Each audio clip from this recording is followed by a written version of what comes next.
Assalamualaikum warahmatullahi wabarakatuh. Halo semuanya, kami dari kelompok 6 alias Ownersipulus akan mempresentasikan perencanaan usaha pengelolaan makanan daerah dalam bentuk video. Sebelumnya saya akan memperkenalkan anggota kelompok terlebih dahulu ya, yaitu saya Helmi, lalu ada Ali, ada Eksa, ada Kesha, ada Aji, dan ada Alifa. Nah teman-teman, selamat menyaksikan.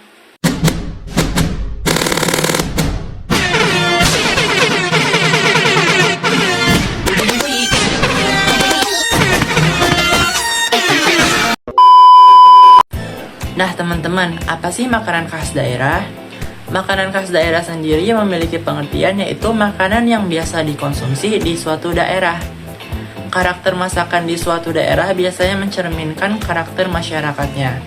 Perbedaan budaya membuat pengolahan produk makanan khas berbeda di setiap daerah sehingga menghasilkan aneka jenis produk makanan yang beraneka ragam pula. Nah, masakan khas daerah memiliki ciri khas dan karakter tertentu, seperti masakan dari Jawa Barat, Jawa Tengah, Papua, Yogyakarta, dan lain-lain. Nah, masakan dari Jawa Barat sendiri memiliki ciri-ciri, yaitu banyak menggunakan sayur mentah seperti karedok atau sekedar lalap mentah yang disantap bersama sambal. Dan sedikit pedas dan asam, dominan masakan yang terbuat dari ikan, dan contoh makanannya adalah pepes ikan dan karedok. Jadi di sini saya akan menjelaskan ciri-ciri dari masakan khas dari Jawa Tengah, yaitu makanan dari Jawa Tengah memiliki ciri-ciri lebih banyak menggunakan bawang putih sehingga dominan gurih. Lalu banyak ditemukan masakan yang menggunakan santan. Contohnya adalah ketupat tahu, buntil, dan sale pisang. Lalu yang kedua ada masakan dari Jawa Timur, yaitu ciri-cirinya banyak menggunakan terasi dan petis sebagai pemberi rasa pada masakan. Lalu sedikit pedas, dan masakannya banyak dimatangkan dengan direbus, digoreng, dipepes, dan dibakar. Contohnya adalah rujak cingur. Selanjutnya yaitu makanan khas dari Yogyakarta. Adapun ciri-cirinya yaitu terlalu manis dan gurih. Yang kedua, untuk bumbu dominan menggunakan ketumbar dan selalu diberikan gula. Contohnya ada geblek, jadah tempe, geplak, yangko, gudeg, oseng mercon, dan lainnya. Selanjutnya yaitu makanan khas Sumatera. Ciri-cirinya adalah yang pertama, rasa dominan pedas dan asin. Waktu memasak mereka pun relatif lama. Selanjutnya yaitu menggunakan santan, diolah dengan cara direbus, bakar, dan digoreng. Banyak menggunakan bumbu atau rempah-rempah. Contohnya seperti rendang. Masakan dari Kalimantan memiliki ciri-ciri yaitu bumbu dominan lengkuas dan menggunakan cabai.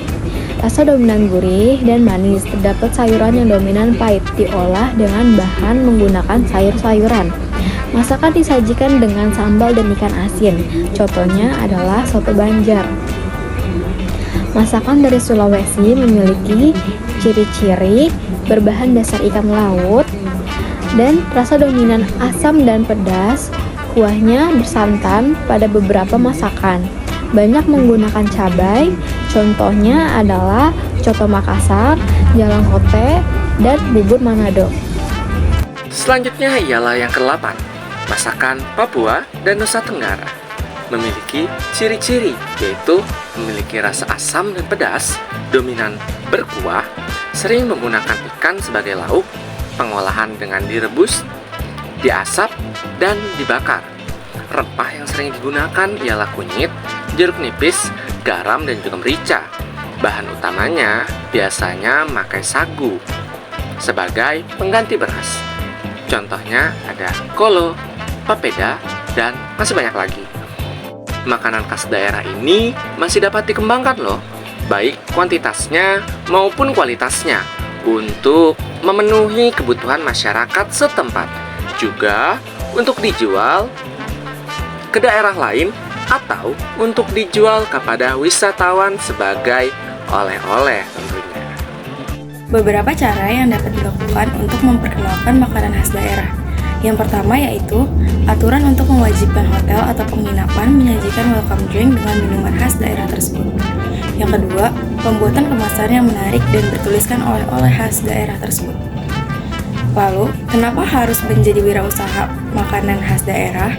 Yang pertama, produknya sangat bervariasi. Yang kedua, bahan baku mudah didapat, teknologi pengolahan cukup sederhana dan dapat dipelajari, yaitu pilihan kemasan sangat beragam dan mudah didapat, lalu pasar sangat terbuka lebar.